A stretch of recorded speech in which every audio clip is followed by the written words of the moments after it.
Voilà ce que propose l'ancien Premier ministre Gabriel Attal avec le pédopsychiatre Marcel Ruffo. Ils font le constat que les mineurs sont accros aux écrans. Ils disent même qu'il faut les sauver. Bonjour Michael Storin. Bonjour. Vous êtes vous-même psychologue, spécialiste de nos addictions aux réseaux sociaux et aux écrans. Vous avez écrit ce livre Réseaux sociaux. C'est aux éditions Larousse. Réseaux asociaux. Justement, c'est tout le problème. Et effectivement, vous rentrez immédiatement dans le sujet. Pardon. Réseaux asociaux. Est-ce qu'il faut sauver nos enfants d'abord ? Alors évidemment, on a envie de dire, au-delà de les sauver, il faut les éduquer, et qui est un vrai travail en tant que parent. Et comment est-ce qu'on peut aider les parents dans ce qu'on appellerait le soutien à la parentalité, et non pas forcément la guidance. Vous savez, la guidance, c'est un message vertical qui rappelle aux parents à quel point ils sont incompétents, et ce qui souvent appuie sur la touche culpabilité. Est-ce qu'il n'y a pas un peu de ça quand même là ? Oui. J'ai tendance à penser qu'en effet, dès que l'État prend des mesures sous forme d'injonction qui rappellent à quel point les parents sont faillibles, ça fait souvent malheureusement un contre-effet pas forcément productif dans leur capacité à se responsabiliser. Donc au-delà de cette question des écrans, je pense que dès que l'État a ce qu'on appellerait un rôle un peu surmoïque, ce que les psychanalystes appellent le surmoi, c'est-à-dire cette forme d'autorité, ça finalement ça infantilise les parents. Alors la question, et d'ailleurs c'est assez frappant, depuis ce matin on a de nombreux auditeurs qui appellent, qui sur le fond sont souvent assez d'accord avec le constat, mais qui estiment effectivement que ça doit tout de même rester le rôle des parents, si tant est qu'ils prennent effectivement les mesures. D'abord, sur les 3 mesures choc proposées. 1, interdiction totale de tous les réseaux sociaux avant 15 ans. Est-ce que c'est une bonne mesure ? Alors, moi je trouve que oui, dans le sens où, en tout cas, lors de mon travail de recherche autour de la toxicité des réseaux sociaux, je me suis plutôt intéressé au contenu. Alors que là, on s'intéresse plutôt au contenant. D'une manière globale, c'est les écrans. Lorsqu'on rentre dans le détail de qu'est-ce qu'on voit sur ces réseaux sociaux, on se rend compte qu'il y a des contenus qui sont problématiques. Entre autres, sur la question de l'image très idéalisée que propose souvent, par exemple, Instagram, je nomme les réseaux, qui proposent finalement des modèles qui ne font que tyranniser souvent plutôt les adolescentes de ne jamais être à l'image.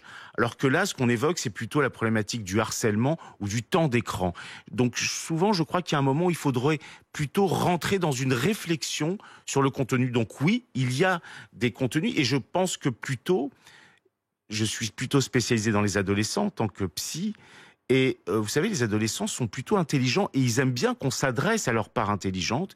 Et je pense que l'éducation numérique devrait aussi passer par cette capacité où on organise, pourquoi pas, des groupes à l'école pour parler autour de ce que sont les réseaux sociaux et des effets que ça peut leur...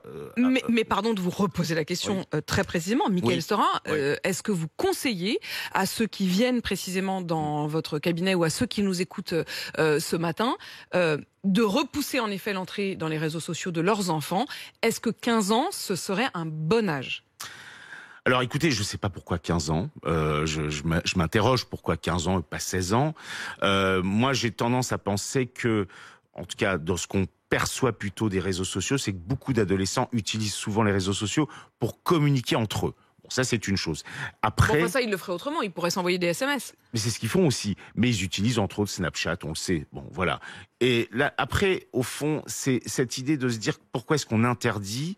Et je crois que j'ai tendance à penser qu'il faut que ça soit aussi au sein de la cellule familiale où on puisse en parler. Pour tout vous dire, je suis moi-même papa, j'ai eu moi-même des ados et j'ai pris une autre manière d'envisager les choses. Qu'avez-vous fait ? Eh bien moi, je partage. Pourquoi ? Qu'est-ce que je fais ? Je partage. Quand mon fils me montrait une vidéo d'un rappeur, je prenais le temps de la regarder avec lui. On en parlait. Et à partir de ce moment-là, finalement, je réduis l'écran à un espace de dialogue. Et en plus, je le valorise dans sa capacité à me faire découvrir un rappeur que je ne connaissais pas.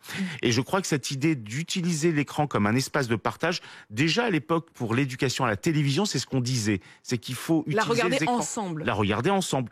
Et finalement, je pense qu'un des drames familiales qui se noue, c'est le fait que chacun est seul face à son écran. Chacun est dans sa bulle. Pourquoi ne pas percer cette bulle et faire des écrans un espace de partage plutôt que d'être un espace d'interdit qui finalement ne fait que stigmatiser. Il y a des moments où les enfants sont avec vous et il y a des moments où les enfants ne sont pas avec vous. Est-ce qu'il faut rajouter ce que proposent également ces mesures de Gabriel Attal ou de Marcel Ruffo, c'est-à-dire un couvre-feu numérique ? 22h, 8h, tout simplement les réseaux sociaux ne sont pas accessibles aux adolescents. Alors, à nouveau, c'est une injonction très verticale, et je dirais qu'il y a d'autres pays qui ont pris cette décision-là. Alors, c'est évident qu'on sait qu'il y a des ravages concernant l'utilisation des écrans le soir. La lumière bleue, Madame Mouton fait aussi une autre annonce très très forte. Alors, la ministre. Tout à fait. Donc, ce qui est sûr, c'est que moi, j'aurais tendance à penser qu'il est intéressant que les parents aient la capacité à pouvoir mettre des limites.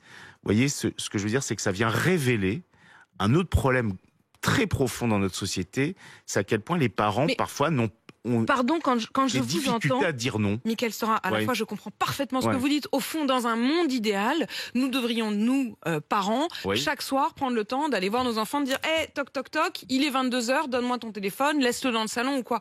Mais ça, c'est quand même le monde idéal. Dans la vraie vie, on est tous dépassés par beaucoup de choses et on arrive à le faire une fois, deux fois, puis le troisième jour on lâche, on oublie, on regarde pas l'heure, on se dit ah bah tiens ça y est c'est dépassé et voilà qu'il y a une dérive. Est-ce qu'au fond c'est-à-dire il y a de l'injonction, comme vous dites, ok, mais c'est peut-être aussi un accompagnement et une aide pour soulager aussi les parents, non ? Alors c'est ça la question, c'est en effet, est-ce que ça serait une aide ? Est-ce que c'est une manière de remplacer leur fonction de parents ? Vous savez, moi, je me suis un peu spécialisé sur les écrans depuis 20 ans. Je reçois donc énormément de parents. Et les parents, parfois, me demandent combien de temps, à quelle heure je dois prendre telle ou telle décision. Mon travail en tant que psychologue, c'est de les aider à réfléchir sur leur capacité à prendre des décisions.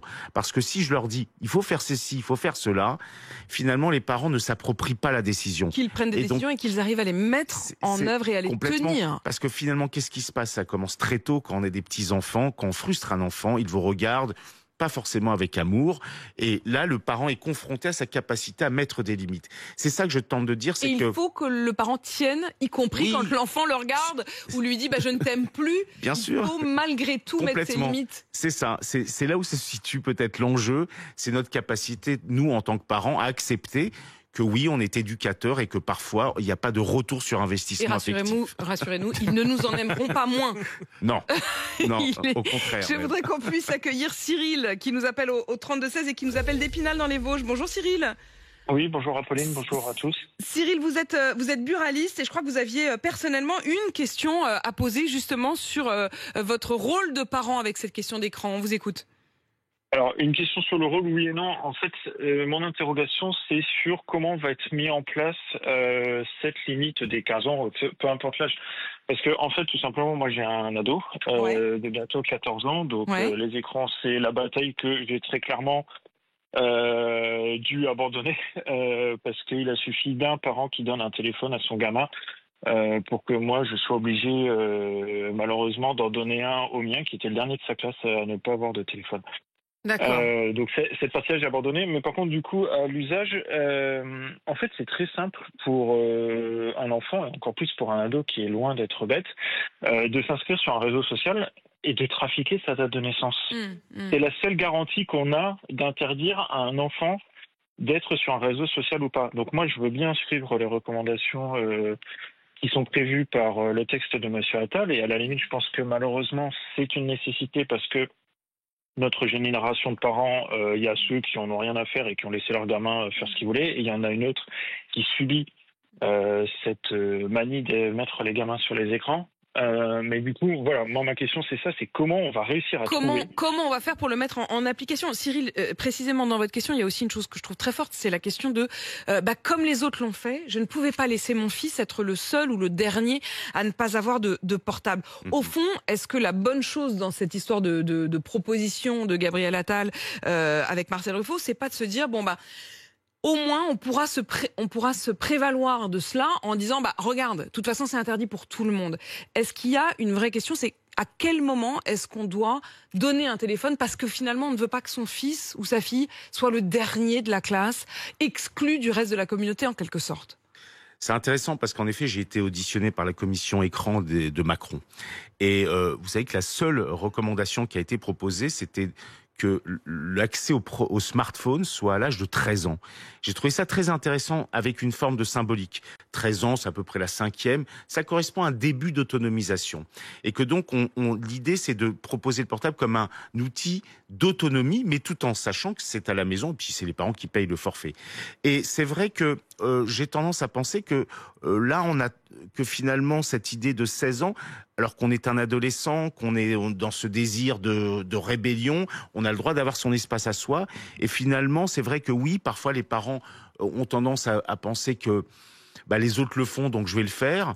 Non, je crois que c'est intéressant parce que lorsqu'on rentre un peu dans... On peut oser dire à son enfant, non, tant pis, c'est pas parce que tes copains et tes copines non. Alors vous savez, j'ai comme envie de rappeler, étant spécialiste un peu dans les ados détestent qu'on leur dit non, mais en même temps, ça les rassure. Et c'est ce paradoxe-là qui se situe souvent à l'adolescence, justement de pouvoir à un moment dire « Ok, bon, c'est vrai, ça me contient quelque part le non », parce que sinon on est dans un monde sans limite. Et quand on est sans limite, c'est plutôt inquiétant. Oser les limites, et c'est même rassurant pour nos ados. Voilà. Merci en tout cas de nous avoir justement à la fois accompagnés et un peu déculpabilisés. Mickaël Stora, je rappelle que vous êtes vous-même psychologue et vous avez écrit Réseaux asociaux, c'est aux éditions Larousse, il est 7h52 sur RMC.